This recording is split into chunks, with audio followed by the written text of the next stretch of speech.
नमस्कार। आज हम कुछ स्रोतों पर गहराई से नज़र डाल रहे हैं। ये हाल ही में हुई एक बहुत ही दुखद घटना से जुड़े हैं, एयर इंडिया फ्लाइट 171 का हादसा। हमारे पास कई समाचार लेख हैं, जांच के कुछ शुरुआती अपडेट्स हैं और कुछ आधिकारिक बयान भी हैं।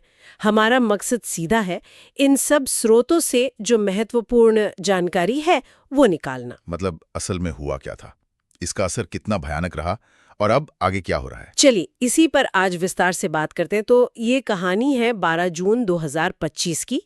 एयर इंडिया की एक फ्लाइट थी, बोइंग 787-8 ड्रीमलाइनर। रजिस्ट्रेशन नंबर था VTANB।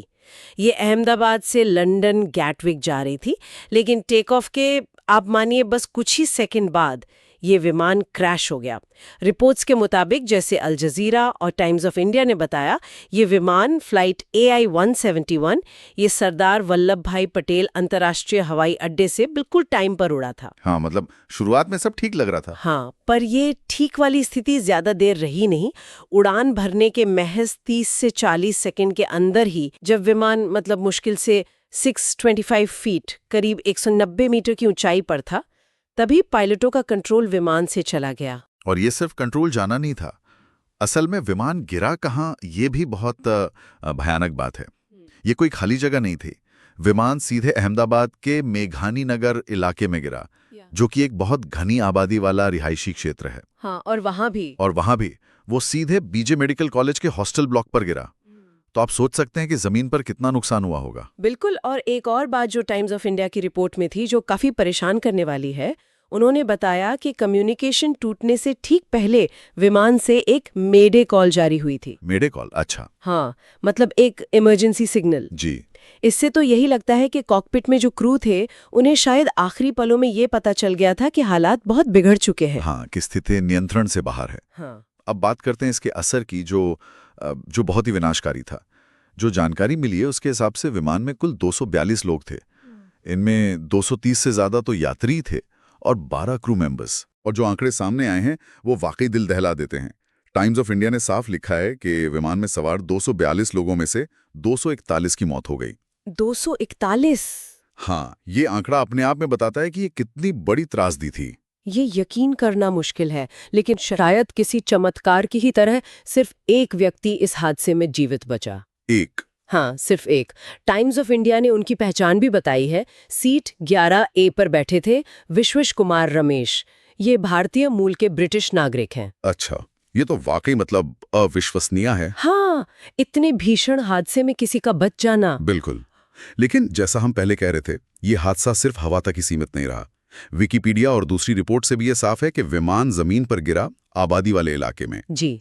तो इसके कारण जमीन पर हॉस्टल और आसपास के इलाके में 19 लोगों की जान चली गई और कई लोग घायल भी हुए। तो कुल मिलाकर मौत का आंकड़ा 260 तक पहुंच गया। हाँ, 241 विमान में और 19 जमीन पर, 260 मौतें। ये वाकई बहुत भयानक है। कई रिपोर्ट्स तो इसे हाल के दशकों में भारत की सबसे खतरनाक विमानन दुर्घटनाओं में से एक बता रही हैं। बिल्कुल, टाइम्स ऑफ इंडिया ने भी यही लिखा है। निश्चित रूप से ये भारतीय एविएशन के इतिहास का एक बहुत ही दुखद दिन था। अब आते हैं उस सवाल पर जो शायद सबके मन में है कि आखिर ऐसा हुआ क्यों। शुरुआती जांच का काम, जैसा कि ऐसे मामलों में होता है, AAIB यानी एयरक्राफ्ट एक्सीडेंट इन्वेस्टिगेशन ब्यूरो कर रहा है। जी, AAIB ही भारत में ऐसी जांचों के लिए मुख्य एजेंसी है। और देखिए, विकिपीडिया पर जो जानकारी है, जो शायद AAIB की शुरुआती रिलीज पर आधारित होगी, उसके मुताबिक पहली जांच में ये पता चला है कि टेक ऑफ के फौरन बाद विमान के दोनों ने एक साथ थ्रस्ट खो दिया। दोनों इंजनों ने एक साथ? हाँ, एक साथ, मतलब आगे धकेलने की जो ताकत होती है वो खत्म हो गई। और इसका जो संभावित कारण बताया जा रहा है वो है फ्यूल कंट्रोल स्विच का अपनी जगह से हिल जाना। मतलब वो अपनी नॉर्मल रन पोजीशन से हट के कट ऑफ पोजीशन में चले गए। रन से कट ऑफ, इसका मतलब इंजन को फ्यूल मिलना बंद हो गया? बिल्कुल, कट ऑफ का मतलब है इंजन तक फ्यूल सप्लाई पूरी तरह बंद। लेकिन दोनों इंजनों का फ्यूल एक साथ कट ऑफ हो जाना, ये तो बहुत ही अजीब बात है। हाँ, यही तो सबसे बड़ा सवाल यही है कि आखिर वो स्विच हिले क्यों? क्या ये कोई तकनीकी खराबी थी, या कोई इंसानी भूल, या कुछ और ही बात है? बिल्कुल यही इस पूरी जांच का सबसे अहम पेच है। विकिपीडिया भी यही कहता है कि ये पॉइंट अभी गहराई से जांचा जा रहा है। देखिए, ये समझना जरूरी है कि ये स्विच कॉकपिट में होते हैं और सामान्य तौर पे इन्हें खास वजह से ही ऑपरेट किया जाता है। हाँ, अपने आप तो नहीं हिलने चाहिए। बिल्कुल नहीं। इनका अपने आप कट ऑफ पर जाना किसी भी सामान्य प्रक्रिया का हिस्सा नहीं है। यहाँ एक और बात है जिसका जिक्र टाइम्स ऑफ इंडिया ने किया था, वो भी ध्यान देने लायक है। उस दिन अहमदाबाद में मौसम एकदम साफ था, विजिबिलिटी बढ़िया थी। अच्छा, मौसम साफ था। हाँ, और जो बाहरी कारण होते हैं टेक ऑफ के वक्त, जैसे बर्ड स्ट्राइक, पक्षी का टकरा जाना, उसकी संभावना भी जांच करने वालों को लगभग न के बराबर लग रही है। सही कहा। तो जब मौसम साफ है, कोई बाहरी कारण नहीं दिख रहा, तो जाहिर है जांच का फोकस विमान के अंदरूनी सिस्टम पर ही जाएगा। हाँ, बिल्कुल। क्या इंजन के कंट्रोल सिस्टम में कोई दिक्कत थी, या किसी स्विच या सेंसर ने गलत सिग्नल दिया, या फिर कहीं ऐसा तो नहीं कि कॉकपिट में जो प्रक्रियाएं होती हैं उनके पालन में कोई चूक हुई। ये सारे एंगल अब जांच के केंद्र में होंगे। और दोनों इंजनों का एक साथ फेल होना बिना किसी बाहरी वजह के, ये जांच को काफी मुश्किल बना देता है। हाँ, बहुत जटिल बना देता है। इस भयानक हादसे के बाद कई स्तरों पर एक्शन शुरू हो गया है। मिंट अखबार की एक रिपोर्ट है कि सरकार ने मामले की गंभीरता को देखते हुए एक हाई लेवल जांच पैनल बनाया है। अच्छा, एक अलग पैनल भी? हाँ, जो AAIB की तकनीकी जांच के साथ साथ काम करेगा या शायद उसकी निगरानी करेगा? जी। और इसके साथ ही कानूनी प्रक्रियाएं भी चल पड़ी हैं।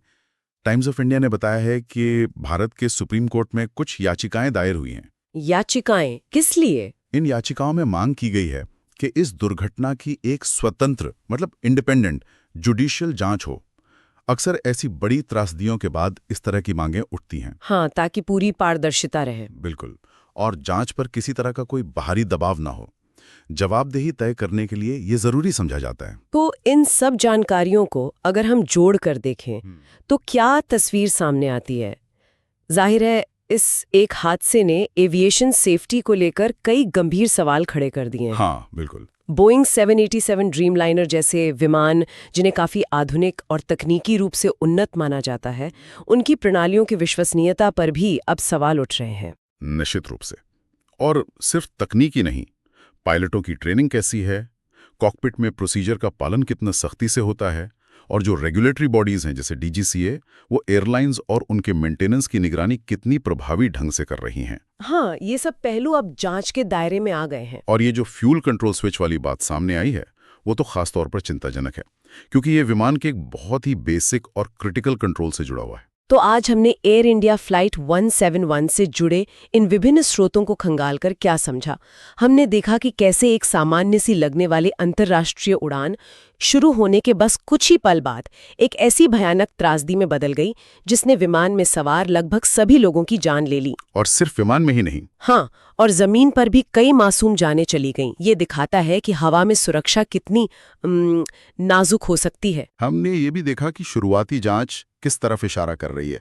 दोनों इंजनों का एक साथ पावर लॉस होना, और इसका संभावित कारण फ्यूल कंट्रोल स्विच का कट ऑफ स्थिति में चला जाना। लेकिन वो क्यों हुआ? हाँ, वो असली क्यों, मतलब वो मूल कारण जिसके चलते वो स्विच हिले, वो अभी भी एक पहेली है। AAIB की जांच चल रही है और साथ ही स्वतंत्र न्यायिक जांच की मांग भी है।